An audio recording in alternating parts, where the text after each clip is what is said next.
Everyone, welcome back to our channel Minahil Nazia reaction.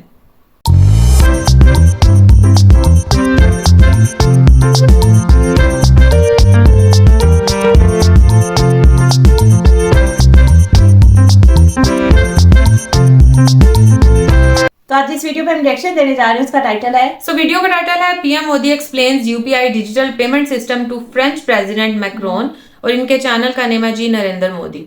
आज हम लोग इस वीडियो पे रिएक्शन करने जा रहे हैं। वीडियो का लिंक और टाइटल आपको मिल जाएगा डिस्क्रिप्शन बॉक्स में, जरूर से चेकआउट कीजिएगा इनके चैनल को। और अगर आप हमारे चैनल पे नए हैं तो जल्दी से सब्सक्राइब कर लें और ज्यादा से ज्यादा फ्रेंड्स और फैमिली के साथ शेयर करें। तो जल्दी से बढ़ते हैं वीडियो की जानिब और देख लेते हैं ये वीडियो। इन झरोखों के जरिए जो डेली लाइफ है उससे परिचित होते हो। और इस वक्त देखिए कुछ शॉपिंग भी चल रही है और दुकानों में जो आर्टिफैक्ट हैं पूरी दुनिया में मशहूर हैं राजस्थान के। खूबसूरत नक्काशी के लिए राजस्थानी कला जो है और भीम यूपीआई जिसकी गूंज पूरी दुनिया में सुनाई दे रही है। डिजिटल पब्लिक इंफ्रास्ट्रक्चर का एक नया मॉडल जो भारत ने पूरी दुनिया को दिया। दो मॉडल इस वक्त काम कर रहे हैं पूरी दुनिया में। एक मॉडल जिसमें प्राइवेट सेक्टर की कंपनीज़ कोई सलूशन देती हैं और दूसरा मॉडल भारत ने दिया कि आप पब्लिक सेक्टर की तरफ से एक डिजिटल प्लेटफॉर्म या इस प्लेटफॉर्म को बनाएं और उसके बाद उस प्लेटफॉर्म को सभी लोग इस्तेमाल करें। भीम यूपीआई एक ऐसा ही प्लेटफॉर्म जिसने डिजिटल पेमेंट्स के इतने सारे रिकॉर्ड बनाए कि पूरी दुनिया में एक अद्वितीय प्लेटफॉर्म के रूप में उभरा है।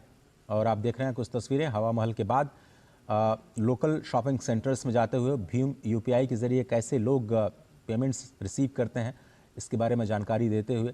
और ये भीम यूपीआई कैसे भारत के बैंकिंग सेक्टर को एक धागे में जोड़ करके आपसी लेन देन को कैसे आसान बनाया है उसकी एक तस्वीर आपको इस वक्त दिखाई दे रही है। बिल्कुल, तो डिजिटल पब्लिक इंफ्रास्ट्रक्चर भारत की एक और उपलब्धि।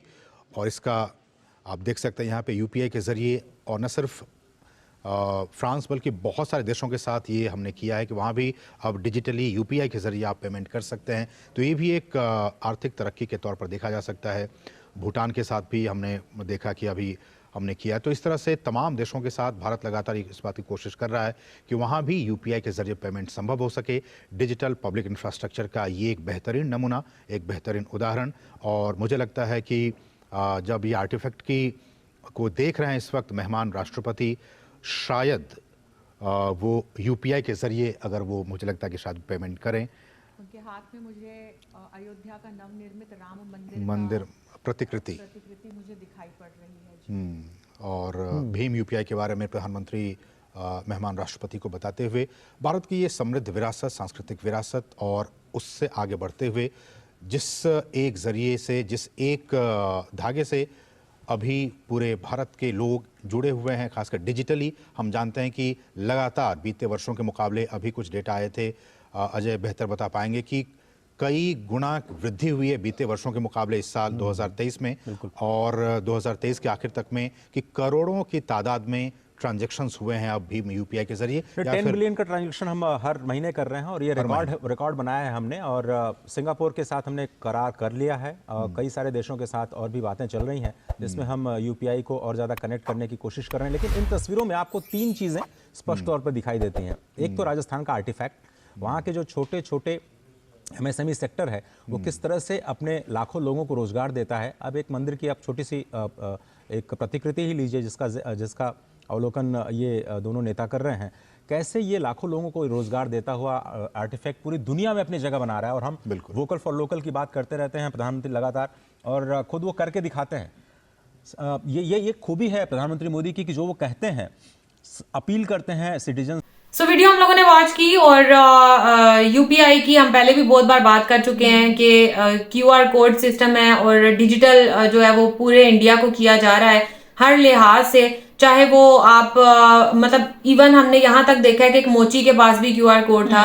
मतलब हर चीज, छोटी से छोटी चीज को भी जो है ना वो डिजिटलाइज किया जा रहा है। और ये लेकिन हम लोगों को पहली बार पता चला कि दूसरे मुल्कों में भी यूपीआई सिस्टम जो है वो लाया जा रहा है पीएम नरेंद्र मोदी के जरिए। जैसे भूटान और एक फ्रांस की आई थिंक बात नहीं, और दूसरा कहते हैं सिंगापुर से इन्होंने करोड़ों की ट्रांजैक्शन की है यूपीआई। हाँ, तो ये बहुत बड़ी बात है। इंडियन रुपी हमें पता है कि मतलब मुख्तलिफ मुल्कों में चल रहा है। आई थिंक कोई 70 प्लस मुल्क थे जिसमें ये चल रहा था।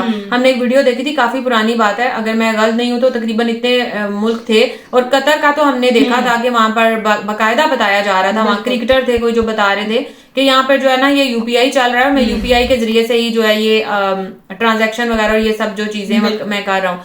तो ये बहुत बड़ी बात है और क्रेडिट जो है ये जाहिर सी बात है इंडियन गवर्नमेंट को ही जाता है जो इतना अपने लोगों के लिए सोचती है। क्योंकि बहुत सारे लोग जो है ना वो, हालांकि इंडिया में भी जो है वो बहुत सारी फैसिलिटीज है, लेकिन फिर भी लोग बाहर का रुख करते हैं, चाहे वो किसी भी तरीके से हो। क्योंकि मे भी उनके कुछ लोग पहले से वहां पर रहते हो तो वो भी अपना, वो कहते हैं ना एक कारोबार होता है, एक फैमिली कारोबार होता है, वो जमाने के लिए या कुछ भी रीजन होती हैं, या पढ़ाई के लिए। हालांकि हम लोगों को पाकिस्तान से तो कहीं बेहतर है एजुकेशन सिस्टम इंडिया का, लेकिन फिर भी लोग प्रेफर करते हैं क्योंकि लोग जो है ना वो आगे से आगे का सोचते हैं। तो वो जाते हैं, कुछ पढ़ने के लिए जाते हैं बाहर, कुछ करने के लिए जाते हैं, जॉब वगैरह करने के लिए जाते हैं। तो अपने लोगों के लिए सोचना जाहिर सी बात है, वो है तो इंडियंस ही ना। अभी तो वहां जाकर वो मतलब कुछ अरसे के लिए गए हैं जॉब के सिलसिले में या पढ़ाई के सिलसिले में, फिर वापस तो उन्होंने वहां पर ही आना। तो उनकी आसानी के लिए भी सोचना, मतलब अपने मुल्क जो रहायशी हैं उनकी जो आसानी वो तो है ही है, लेकिन जो दूसरे मुल्क में भी आपके मुल्क के लोग हैं उनके बारे में भी सोचना मेरे ख्याल से बहुत जरूरी है। और ये इंडियन रुपी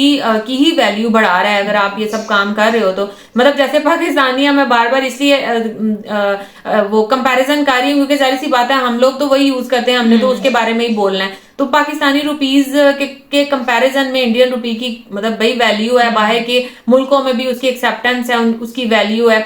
गो के वहां पर भी जो डॉलर है वो भी उसका मतलब रेट उसका पाकिस्तान के मुकाबले में कम है, लेकिन है अभी भी, मतलब डॉलर को मैनेज नहीं किया अभी उन्होंने, टक्कर नहीं दी है। लेकिन आइंदा सालों में कुछ कहा नहीं जा सकता। और जहां तक रही यूपीआई की बात और डिजिटल सिस्टम की बात, ये वाकई बहुत अच्छा है, सब लोगों को इससे फायदा हासिल होना चाहिए, करना चाहिए। बिल्कुल। अच्छा, ये वीडियो देखते हुए ना सबसे पहले मेरे माइंड में ना एक क्वेश्चन आया था कि जैसे लोकल वो मार्केट में गए हुए थे ना, तो हमारे यहाँ पे होता है कि जब कोई पीएम हो या बाहर से खास तौर पे आया हो, बास का तो छुट्टी दे रहे थे, है ना। तो ये तो लोकल वो थी, मार्केट थी। तो मैं ये सोच रही थी खाली 1-2 शॉप्स खुली होंगी यहाँ, इन्होंने क्या किया होगा कि भाई आम लोगों का यहाँ पे आना जो है वो मना है, क्योंकि पीएम मोदी साहब उनके अपने वो है कंट्री के जो है वो पीएम भी है, और साथ में फिर बाहर फ्रांस के भी जो है वो आए हुए थे। तो क्या हुआ होगा, आप लोग लाजमी कमेंट में बताना कि जब ऐसे बाहर से आए हो तो आप लोगों की जो है वो रूट लगा देते हैं या फिर मार्केट्स वगैरह बंद कर देते हैं, या कुछ शॉप्स खुली होंगी और कॉमन लोगों का जो है वो उधर आना मना होगा, ये लाजमी कमेंट में बताना।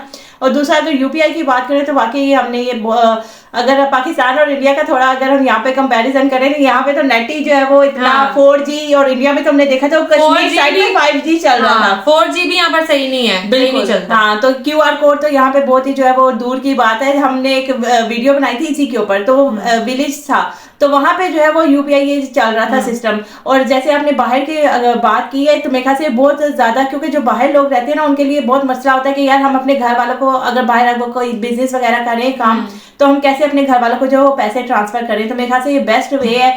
और जैसे अभी इन्होंने बताया भी और हमने पहले भी डिस्कस किया कि सिंगापुर में जो है वो करोड़ों को कह रहे हैं कि इन्होंने ट्रांजेक्शन किया है यूपीआई के थ्रू। तो वाकई जिस तरह मैं कहती हूँ कि वक्त चल रहा है और जो वक्त की डिमांड है ना उसके मुताबिक अगर आप अपने मुल्क को या खुद को लेके चलो तो इससे बेहतर कोई बात ही नहीं है। अगर हम इंडिया की बात करें तो वो वाकई वो वक्त के साथ चल रहे हैं और जैसे वक्त की जरूरत है वैसे वो अपने मुल्क को या लोगों को सहूलत भी दे रहे हैं। और हमारे अगर यहाँ पे पाकिस्तान का आप हिसाब लगा लो तो यहाँ पे अगर 2024 चल रहा है तो मेरे ख्याल से हम 1924 में जो है वो जिंदगी गुजार रहे हैं। हर चीज की मेरे ख्याल से आप लोगों को हमसे ज्यादा पता है पाकिस्तान के हालात का, कि पाकिस्तान के हालात कैसे हैं। लेकिन फिर भी हमारी जो है वो कहते हैं शुभ कामनाएं जो है वो इंडिया के साथ हैं कि और तरक्की करे, और पाकिस्तान भी इंशाल्लाह इसके पीछे पीछे जरूर तरक्की करेगा।